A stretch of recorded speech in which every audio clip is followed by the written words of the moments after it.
and welcome back to the channel. Today I'll be doing part 2 of last week's Q&A giveaway. To know who won, you can check out the community post or the Travel Tribe Facebook group. Okay, without further ado, let's get into the rest of these questions.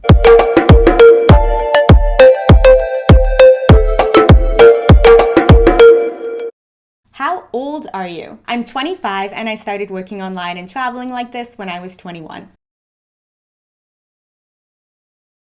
Have you ever given up your seat when a plane is overbooked or volunteered when the plane is overbooked?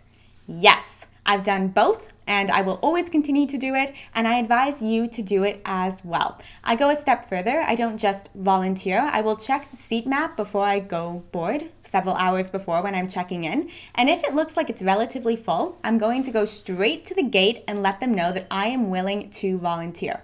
What this means is that the flight is overbooked and they have to take some passengers off of it and then put you on the next flight. They will compensate you with airline credit to do so. I've made thousands of dollars worth of credit, which I've been able to use all of just by taking flights that are 1 or 2 hours later. What's a destination that most people love that you did not love?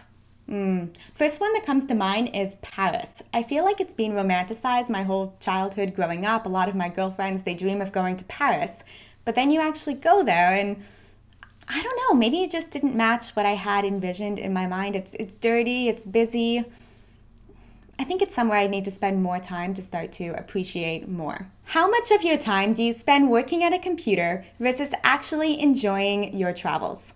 Well, I wish I could say I spent more time enjoying the travel, but I work full time. So the majority of my day, most days, is spent at my laptop. The difference is that I don't have to go in for a commute. I don't have to get dressed and ready in the morning. I can structure my day however I want to. So if on Wednesday there was a discount budget flight that I wanted to take, I could do that on a Wednesday and then know I can make up the hours Sunday night or whenever was working. Also, basing myself somewhere like Southeast Asia by an airport, I'm usually a quick flight to many other countries. It's very inexpensive, so I could go away for 3 or 4 days and get to experience something totally new and then come back to my apartment and continue working. Yes, sometimes it's frustrating on a beautiful sunny day when you're on the beach and you have to be at your computer, but it's the same thing. If you're in an office and it's beautiful outside, you don't want to be there either. We all have to work, and I just do it from all different places as opposed to from one fixed location. Do you like cruising?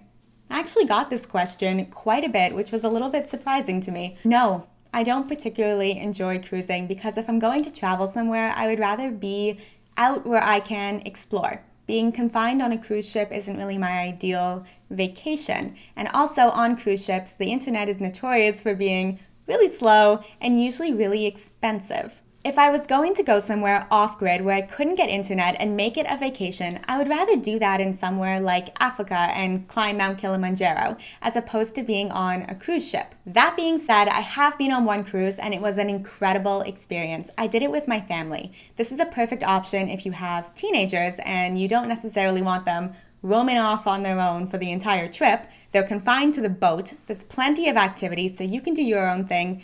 They can do their own thing and you don't have to worry. And then you can all come together and have meals. You don't have to worry about the prices. It's all included. And it's just a good time. So I wouldn't say it's my favorite travel experience, but it's definitely an experience worth having. How do you keep your skin clear while traveling?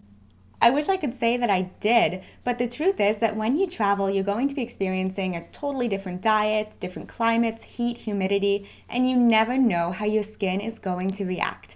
Chiang Mai is one of my favorite places in the whole world, but every time I go there, I end up getting horrible breakouts that just will not stop taking over my face. I was spending several months in Chiang Mai and I got so fed up with it that I ended up going to a few dermatologists in the area. I went for several consults and it turned out that I was actually having an allergic reaction to the water. Wish I had figured this out sooner. All I had to do was get some sort of makeup remover that would not involve needing water and then using a toner on my skin. The one that I got, I'll show you, it's by Neostrata Detoxifying Micellar Gel. So it's a no rinse makeup remover and then I would just use a pad, wipe my makeup off with this, and then follow up with any drugstore toner. This cleared up my skin so quickly. Thailand is also known as a hot destination for medical tourism, which means people will come from all over the world to visit the Thai hospitals because they're state of the art, you're going to have an English-speaking doctor, and the prices are going to be a fraction of what you would pay back in a Western country. If you need braces or laser eye surgery or you want a cosmetic surgery done, consider coming to Thailand. This includes skincare. So what I ended up doing in Chiang Mai was going to a clinic nearby and getting some light therapy done to get rid of the pigmentation that was left over. Each session cost me around $25 as opposed to one light therapy session back home costing over $200. It made a huge difference on my skin, and I will definitely be doing it again when I go back. What are the most dog-friendly countries? Okay, I don't have a dog yet, but it's on oh, I don't even have a vision board. If I had a vision board, there would be a Labradoodle or a Golden Doodle on it. This is my dream dog, and I will get one day. So I've done my research. I'd say the most travel-friendly countries, from what I can tell, are France, Switzerland, and Canada. Definitely not Vietnam. What's the weirdest thing you travel with? I'll give you 1,000 guesses, and you'll never guess this. A collapsible popcorn maker. I'm carry-on only, and I bring a popcorn maker. It folds down into nothing, and I take it with me, and if you're ever in a hostel, you can get popcorn seeds anywhere in the world. You will be very popular. You will make many new friends. That is an essential. After all of these years of travel experience, what still scares you? Hate to say it, but a lot. I do a lot of research before I go anywhere, and I think it's important, regardless of whether you're at home or you're away, to always be cautious.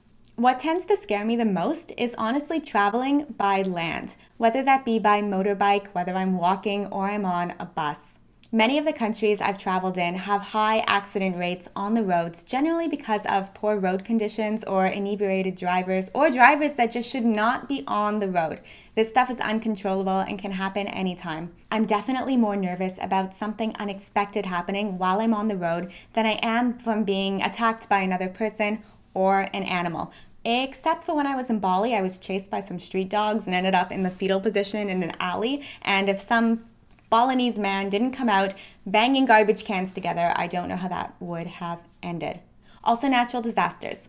This was another issue for me in Bali, and maybe a reason I wouldn't go back. I had this overhanging stress, and every time a tremor would hit, you don't know if it's going to get bigger, you don't know if there's going to be an associated tsunami. It's just, I don't know. Maybe it's irrational, but it freaks me out, and I tend to avoid those destinations.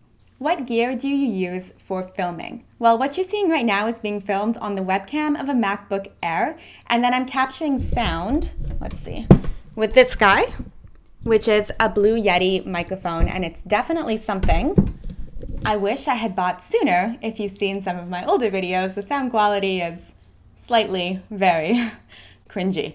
While I'm out exploring, I'll capture most of my footage either on my iPhone or with my GoPro Hero 4. I will be investing in a better camera soon. I just have to decide on one. There's so many. I know nothing about cameras. You may notice that the travel footage I put in these videos really isn't great. It's very shaky because I'm just holding my camera and walking with it. But I recently discovered the power of a gimbal. I didn't know what it was either. Watch this. No gimbal? Gimbal. No gimbal? Gimbal. I wish it didn't take me so long to learn that a gimbal is an amazing way to upgrade whatever camera you're already using and stabilize your footage. The one that I have is the G6 Plus from Feiyu Tech. I ended up choosing it because it has many great reviews online and their prices are extremely reasonable. They have options for you that you can use with your smartphone, with a GoPro, or with a camera. So if you plan to capture any travel footage, I highly suggest you look into getting a gimbal. I'll link the one that I'm using down below, but you can do your own research and figure out what's going to be best for you. If between this video and the last video I still didn't get to your question, I will be going back through the Facebook group, Patreon, and the comments and answering any of the ones that I missed. Thank you guys so much for your participation. I love all of your questions and I had so much fun answering each and every one of them. So really appreciate you being here and taking the time to ask me them. As always, I hope you have a super amazing, fantastic week, and I will see you back here next Tuesday for another travel video. Thanks so much for being here. Bye guys.